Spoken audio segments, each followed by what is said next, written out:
Hello friends, welcome to খেল দুনিয়া। Transfer window শেষ হয়েও কিন্তু শেষ হচ্ছে না। কালকেরই মার্কাস স্মার্টগুলোও একটা নতুন আপডেট দিয়েছে, যেটা হচ্ছে ট্রান্সফার মার্কেটে কিন্তু এখনও ঝড় ওঠা বাকি। তো কোন প্লেয়ার কোন দলে যাবে সেটা কিন্তু এখনও জানা যায়নি। তবে এই মুহূর্তে একটা ট্রান্সফার রিউমার কিন্তু মার্কেটে ঘুরে বেড়াচ্ছে, সেটা হচ্ছে নোয়া সাদায়ু, যিনি গোয়ার প্লেয়ার। তিনি কিন্তু দল ছাড়তে পারেন এবং তিনি যেতে পারেন অন্য একটি দলে। তো দলটি কিন্তু উড়িষ্যা এফসি। তো বুঝতেই পারছো যে এই ট্রান্সফারটা যদি হয় এবং উড়িষ্যা এফসির যা দল, তাহলে কিন্তু উড়িষ্যা এফসি খুবই স্ট্রং হয়ে যাবে। এবং এই নোয়া সাদায়ু প্লেয়ারটি দুর্দান্ত ফুটবল উপহার দিয়েছেন এ মরশুমে গোয়ার হয়ে।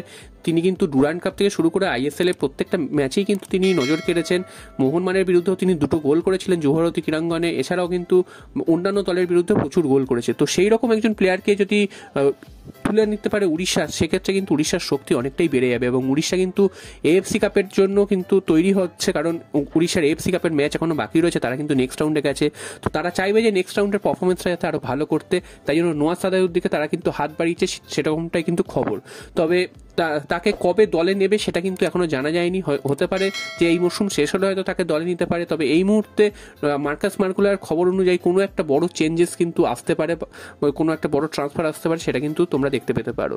এরপর চলে আসি মোহনবাগানের খবরে। মোহনবাগান আগামী শনিবার কিন্তু উড়িষ্যা এফসির বিরুদ্ধে তাদের ঘরের মাঠে কিন্তু খেলতে নামছে।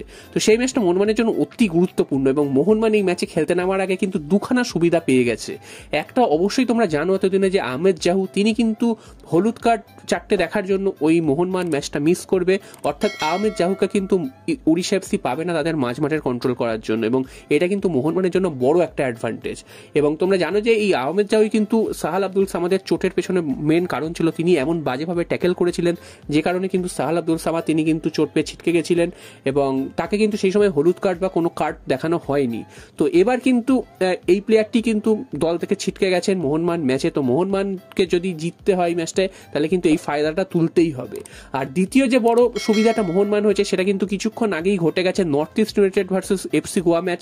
সেই ম্যাচে কিন্তু এফসি গোয়া 2-0 গোলের ব্যবধানে হেরে গেছে। নর্থ ইস্ট ইউনাইটেড অসংখ্য সুযোগ পেয়েছে এবং ভুল রেফারিং এর সত্ত্বেও কিন্তু নর্থ ইস্ট ইউনাইটেডকে আটকাতে পারেনি, এবং তারা কিন্তু 2-0 গোলের ব্যবধানে জিতে গেছে। যার ফলে মোহনবাগান কিন্তু উড়িষ্যা এফসিকে হারাতে পারলেই লিগ শীর্ষে চলে যাবে, সেরকমই কিন্তু সম্ভাবনা তৈরি হয়েছে।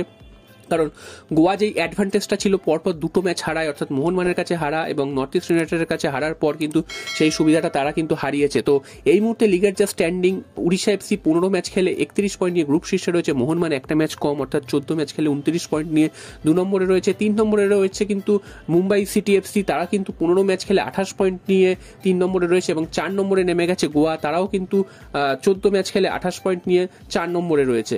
তো এই হচ্ছে গ্রুপের এই মুহূর্তে প্রথম দিককার স্ট্যান্ডিং। তো তোমরা বুঝতেই পারছো যে মোহনবাগান যদি এই উড়িষ্যা এফসি ম্যাচটাকে জিততে পারে, সেক্ষেত্রে মোহনবাগান কিন্তু গ্রুপ টেবিলে শীর্ষে চলে যাবে এবং তারা কিন্তু সমসংখ্যক ম্যাচ খেলেই যাবে। এমন না যে এগিয়ে থাকবে বা পিছিয়ে থাকবে, এরকম কোনো ব্যাপার নেই।